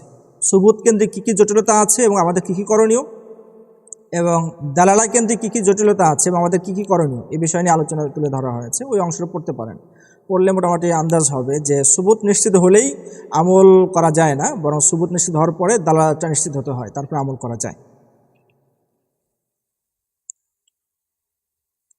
আর এক ভাই প্রশ্ন করেছেন যে সাধারণ শিক্ষিত ব্যক্তিদের যদি আমরা হাদিস শিক্ষা দিতে চাই তাহলে কিভাবে দেওয়া যায়। তো এই বিষয়টা আসলে মানে সাধারণ শিক্ষিত ব্যক্তিটা আসলে কে, ওনার চাহিদাটা কি, উনি কি আসলে জানতে চান, তো এই বিষয়টা আগে জানাতে হবে, তারপরে মানে পরামর্শ দেওয়া যাবে। তো এমনি স্বাভাবিক পরামর্শ হচ্ছে যে প্রথমেই হাদিসের উসুলগুলো নিয়ে আলোচনা না করা, বরং ওনার সাথে সাধারণ শিক্ষিত যারা আছে তাদের সাথে হাদিসের হেদায়াত, হাদিসের যে বার্তা আছে, হাদিসের মাঝে যে পায়গাম আছে, এটার সাথে সম্পর্ক করে দেওয়া। এর জন্য আমরা মানজুর নু'মানী রাহিমাহুল্লাহর মাআরিফুল হাদিস অথবা বদরুল আলম মিরঠি রাহিমাহুল্লাহর তারজমানুস সুন্নাহ, এই ধরনের কিতাবগুলো আমরা চয়ন করতে পারি, যেখানে হাদিসের বার্তা, হাদিসের দাবি নিয়ে আলোচনা করা হয়েছে এবং সহজ ভাষা আলোচনা করা হয়েছে। এর মাধ্যমে হাদিসের সাথে একটা সুন্দর সম্পর্ক তৈরি হবে। এরপরও কিছু যদি জানতে চায় হাদিসের প্রমাণিত করার বিষয়ে, হাদিসের সুবুতের বিষয়ে, তাহলে ওনার অবস্থা অনুযায়ী কোনো বই চয়ন করা যেতে পারে। নির্দিষ্ট বই চয়ন করার চাইতে ভালো হচ্ছে যে উনি কী কী বিষয়ে জানতে চান ওই বিষয়গুলো চিহ্নিত করে এই বিষয়গুলো নিয়ে আলোচনা করা। তার একটা বই দিলে বইয়ের মাঝে অনেক ধরনের বিষয় থাকে, কঠিন সহজ সব ধরনের বিষয় থাকে, সব কিছু হয়তো বুঝবেও না অথবা বোঝার প্রয়োজনও নাই, বা ওনার মাঝে নতুন কোনো সন্দেহ তৈরি হতে পারে। এর চাইতে যে বিষয় ওনার কৌতূহল দরকার আছে ওই বিষয়গুলো ওনাকে আলাদা করে জানানো। আরও বিস্তারিত জানার প্রয়োজন হলে আপনি যোগাযোগ করতে পারেন ব্যক্তিগতভাবে। আর একজন ভাই জানতে চেয়েছেন যে আল হাদিসুল মুআল্লাল সম্পর্কে, মুআল্লাল বোঝার সহজ উপায় কী, মানে এই হাদিসটা যে মুআল্লাল, হাদিসের মাঝে যে ইল্লত আছে, এটা আমরা সহজে কিভাবে বুঝব। তো এমনি উলুমুল হাদিসের মাঝে ইলমুল ইলালকে সবচাইতে আসআব, সবচেয়ে কঠিন জটিল ফন বা নাও হিসাবে চিহ্নিত করা হয়। বাস্তবেও তাই, স্বাভাবিকভাবে হঠাৎ করে একটা হাদিসের ইল্লত ধরা যায় না। কখনো কখনো অনেক ইমামের কথা বলেছেন যে 20 বছর 30 বছর 40 বছর পরে একটা হাদিসের ইল্লতটা ওনার কাছে স্পষ্ট হয়েছে, মানে এত জটিল সূক্ষ্ম বিষয়।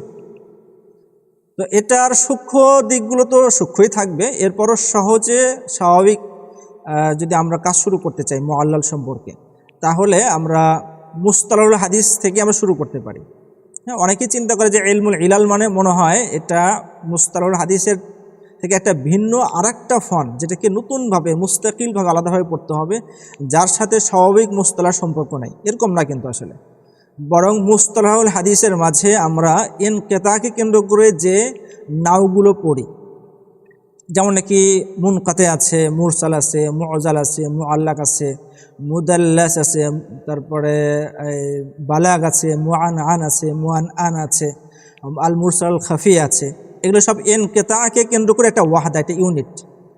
আর এরপরে রাবির হেফজ, সুয়ে হেফজকে কেন্দ্র করে কিছু কি আছে, মুস্তালা আছে, যেমন মুনকার আছে, মুস্তারিব আছে, শাজ আছে, এর মাঝে মুদ্রাজকেও শামিল করা যায়, জিয়াদুস সেকাকেও শামিল করা যায়। তারপরে রাবির আদালাকে কেন্দ্র করে কিছু আলোচনা হয়, যেমন নাকি রাবির ফিসক, বিদআত, জাহালা, এই বিষয়গুলো নিয়েও কিন্তু মুস্তালাহ হাদিসের মাঝে আলোচনা হয়। তো এগুলো হচ্ছে মূলত ইলালের মূল আলোচনা। অর্থাৎ মুস্তালাহ হাদিসের মাঝে যখন নাকি আমি মুনকাতে পড়ি, যখন নাকি আমি মুআদাল পড়ি, যখন মুআল্লাক পড়ি, তো আমি ইলালি পড়ছি। যখন আমি এই মুনকার অথবা মুস্তারিব অথবা জিয়াদুস সিকা পড়ছি, তখন কিন্তু আমি ইলালি পড়ছি। তো মুস্তালাহুল হাদিসের কিতাবের মাঝে যদি আমরা এই নাওগুলো ভালোভাবে বুঝি, বিশেষ করে প্রত্যেকটা নাওয়ের দলিল, উসুল, কারায়েন, মানাত যদি সঠিকভাবে আমরা বুঝি, তাহলে ইলমুল ইলাল আমাদের জন্য সহজ হয়ে যাবে। এই জন্য সহজে বোঝার জন্য আমরা প্রথমে মুস্তালাহুল হাদিসের এই নাওগুলো আগে স্পষ্ট করে নিতে পারি, বোঝার চেষ্টা করতে পারি। তো মোটামুটি এই প্রশ্নগুলো ছিল মৌলিক প্রশ্ন আর কি। আর কোনো প্রশ্ন থাকলে বলতে পারেন সংক্ষেপে, অথবা পরবর্তীতে আপনারা মুলতাকায় মেসেজ করতে পারেন, সেখানে মেসেজ করে রাখলেন, পরবর্তী মজলিসে আমরা এই বিষয়গুলো আলোচনা করবো ইনশাআল্লাহ। তো আমরা মূলত চাই যে উলুমুল হাদিসের সঠিক, সুন্দর এবং বাস্তবসম্মত চর্চা হোক। বিশেষ করে প্রত্যেকটা ফনের ক্ষেত্রে আমাদের মনে রাখতে হবে যে ফনের চর্চার ক্ষেত্রে কিন্তু যুগের পরিবর্তনের কারণে চর্চার রূপের মাঝে, ধরনের মাঝে কিছু কিছু পরিবর্তন আসে। যেমন হয়তো এক সময় উলুমুল হাদিসের একটা নাও, একটা দিক হয়তো তেমন গুরুত্বপূর্ণ ছিল না, কিন্তু এখন এসে দেখা গেল যে এই বিষয়টা খুব গুরুত্বপূর্ণ হয়ে গেছে। যেমন উদাহরণ দেওয়া যায় যে হুজ্জিয়াতুল হাদিস একটা উলুমুল হাদিসের নাও। তো একসময় হয়তো এটা খুব বেশি গুরুত্বপূর্ণ ছিল না, কিন্তু এখন কিন্তু খুবই গুরুত্বপূর্ণ হয়ে গেছে। তাদবিনুল হাদিস খুবই গুরুত্বপূর্ণ নাও হয়ে গেছে। জি, তো এটা হচ্ছে একটা লম্বা বিষয়। আকীদার বলতে গেলে আমরা আসলে একটা শব্দ বললেও কিন্তু এর মাঝে অনেকগুলো বিষয় থাকে। যেমন নাকি আকীদার কিতাবগুলোর মাঝে আমরা সরল আকায়েদ পড়ি, তো আকীদার কিতাবগুলোর মাঝে দুই ধরনের উসুল থাকে। কিছু উসুল হচ্ছে উসুলুদ্দিন, অর্থাৎ এমন কিছু উসুল যে উসুল কেউ যদি মানে তবেই সে দিনের মাঝে চলে আসবে, মুসলিম এবং মুমিন হবে। আর এই উসুলের কোনো একটা আসল যদি কেউ অস্বীকার করে তাহলে সে দিন থেকে বের হয়ে যাবে, এটা হচ্ছে উসুলুদ্দিন। আর কিছু উসুল আছে উসুলুস সুন্নাহ, অর্থাৎ এই উসুলগুলো কেউ মেনে নিলে সে আহলুস সুন্নতি ওয়াল জামাতের ভিতরে থাকবেন। আর যদি কেউ এই উসুলের কোনো একটা আসলকে অস্বীকার করে তাহলে আহলুস সুন্নাত বের হয়ে যাবে, এটা উসুলুস সুন্নাহ। তো উসুলুদ্দিন প্রমাণিত হওয়ার জন্য যে পর্যায়ের দলিল লাগে, উসুলুস সুন্নাহর ক্ষেত্রে কিন্তু ওই পর্যায়ের দলিল লাগে না। দুটার মাঝে কিন্তু একটা পার্থক্য আছে। এক, দ্বিতীয় নম্বর হচ্ছে উসুলুদ্দিনের মাঝেও কোনো কোনো আসলের ব্যাখ্যার ক্ষেত্রে কিন্তু মানে ইখতিলাফ আছে, দ্বিমত আছে, অথবা দুই ধরনের কথা বলার ইহতিমাল সুযোগ আছে। তো যদি কোথাও ব্যাখ্যায় এরকম ধরনের ইখতিলাফ যদি এসে যায়, তাহলে এখানেও কিন্তু দলিলের স্তর কম বেশি হয়ে যাবে। মুত্তাফাক আলাই বিষয় প্রমাণিত হওয়ার জন্য যে পর্যায়ের দলিল দরকার, মুখতালাফি বিষয়ের ক্ষেত্রে ওই পর্যায়ের দলিল প্রয়োজন নাই। তৃতীয় নাম্বার, যে উসুলুদ্দিনের কিছু বিষয় আছে যে মূল আসল যেটা আছে এটা সাবেত হওয়ার পরে এটার মানে ফরা শাখাগত বিষয় যেগুলো আছে এগুলো স্বাভাবিক খবর ওয়াহিদ দ্বারাও সাবেত হতে পারে। যেমন নাকি জান্নাত জাহান্নাম, তো সুবুতুল জান্নাহ এটা তো কোরআন দ্বারা সাবেত এবং মুতাওয়াতির হাদিস দ্বারা সাবেত। অনেক হাদিসের মধ্যে জান্নাতের কথা এসেছে, অতএব জান্নাত আছে, এই বিষয়টা হচ্ছে মিন উসুলুদ্দিন, এটা মানতে হবে। কেউ যদি বলে যে জান্নাত নাই তাহলে সেই দিন থেকে বের হয়ে যাবে। কিন্তু কথা হলো যে জান্নাতের বিবরণ, সিফাতুল জান্নাহ বা সিফাতুল নার, জান্নাতের মাঝে আল্লাহ তাআলা কী কী নিয়ামত দিবেন, কি কি মর্যাদা দিবেন, এই বিষয়গুলো কিন্তু একদম ওই উসুলুদ্দিনের পর্যায়ের না, বরং এটার ফরা শাখাগত বিষয়ের পর্যায়ের। তো এই জন্য জান্নাত প্রমাণিত হওয়ার জন্য দলিল কাতঈর প্রয়োজন আছে, এবং যেটা আছে কোরআনের মাঝে আছে, মুতাওয়াতির হাদিস দ্বারা আছে। আর জান্নাতের বিবরণ যেটা শাখাগত বিষয়, এটা প্রমাণের ক্ষেত্রে খবর ওয়াহিদই যথেষ্ট। যদি খবর ওয়াহিদের মাধ্যমে জান্নাত বা জাহান্নামের কোনো বিবরণ আসে তাহলে এটা মানে এটা গ্রহণ করতে হবে। তো এই জন্য আমরা অনেক সময় দেখি যে কিতাবের মাঝে সিফাতুল জান্নাহ সিফাতুল নারের অধ্যায় উল্লেখ করা হয়, এবং এই অধ্যায়ের মধ্যে খবর ওয়াহিদ উল্লেখ করা হয়। এখান থেকে কেউ সন্দেহ করতে পারে যে খবর ওয়াহিদ দিয়েও কি আকীদা সাবেত হয়। তো এটার ব্যাখ্যা হলো যে শুধু নাফসুল উজুদ এটা তো দলিল কাতঈ দ্বারা সাবেত হয়ে গেছে, এখন এটার বিবরণগুলো শাখাগত বিষয়গুলো খবর ওয়াহিদ দ্বারা সাবেত হতে পারে। তো যাই হোক, তো আকীদা শব্দ একটা বললো, আকীদার মানে আকীদার আন্ডারে বিভিন্ন পর্যায়ের মাসালা আছে। সব পর্যায়ের মাসালার ক্ষেত্রে এক ধরনের দলিলের প্রয়োজন হয় না, বরং মাসালার স্তর অনুযায়ী দলিলের প্রয়োজন হয়। কোথাও দলিলে কাতঈ লাগবে, কোথাও দলিলে জান্নী দ্বারাও হয়ে যাবে। আর যদি আরও বিস্তারিত জানার প্রয়োজন হয় তো আমরা নোট করে রাখতে পারি মনে হয়। এগুলো বিষয়গুলো নিয়ে সামনে ধারাবাহিক আলোচনা হতে পারে।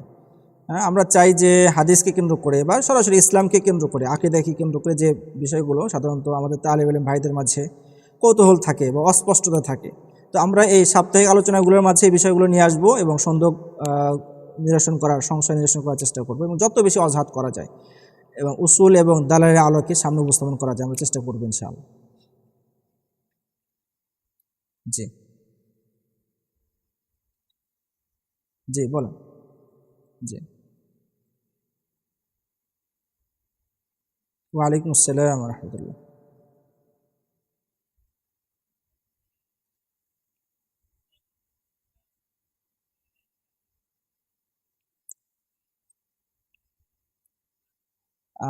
তো এক্ষেত্রে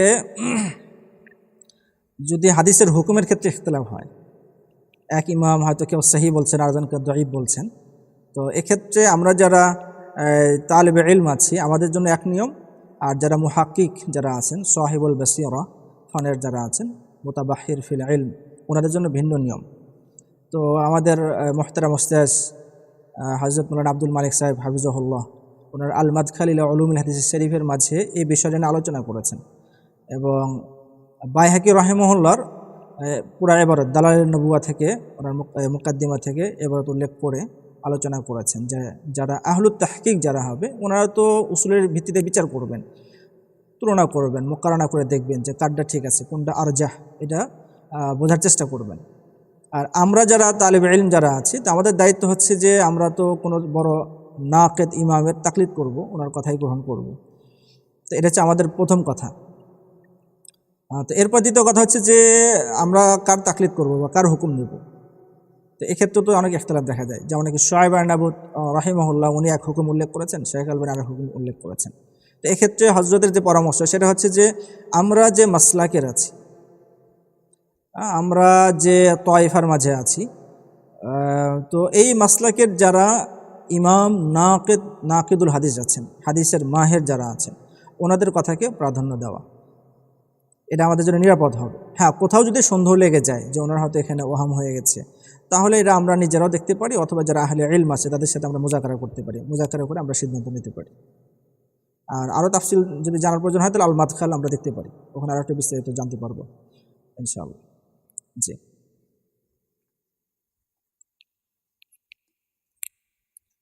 আর ওখানে আল মাদখালের মাঝে কিন্তু একটা ফিরিস্ত দেওয়া আছে, মানে কোনো বিষয়ে যদি সহিহ হাদিস প্রয়োজন হয় তাহলে এই সহিহ হাদিসটা আমরা কোথায় খুঁজে পাবো বা কোন কিতাব আমরা খুঁজবো সহিহ হাদিস জানার জন্য। তো ওরকম একটা লিস্ট দেওয়া আছে, ওই লিস্টটা আমরা যদি মুখস্থ করি তাহলেও মোটামুটি প্রাথমিক ধারণা হয়ে যাবে যে এই বিষয়ে সহিহ হাদিস কার থেকে নেব, ওখান থেকে আমরা লিস্টটা মুখস্থ করতে পারি। জি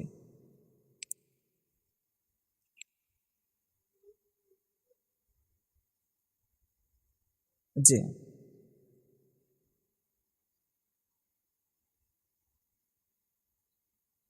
জি জি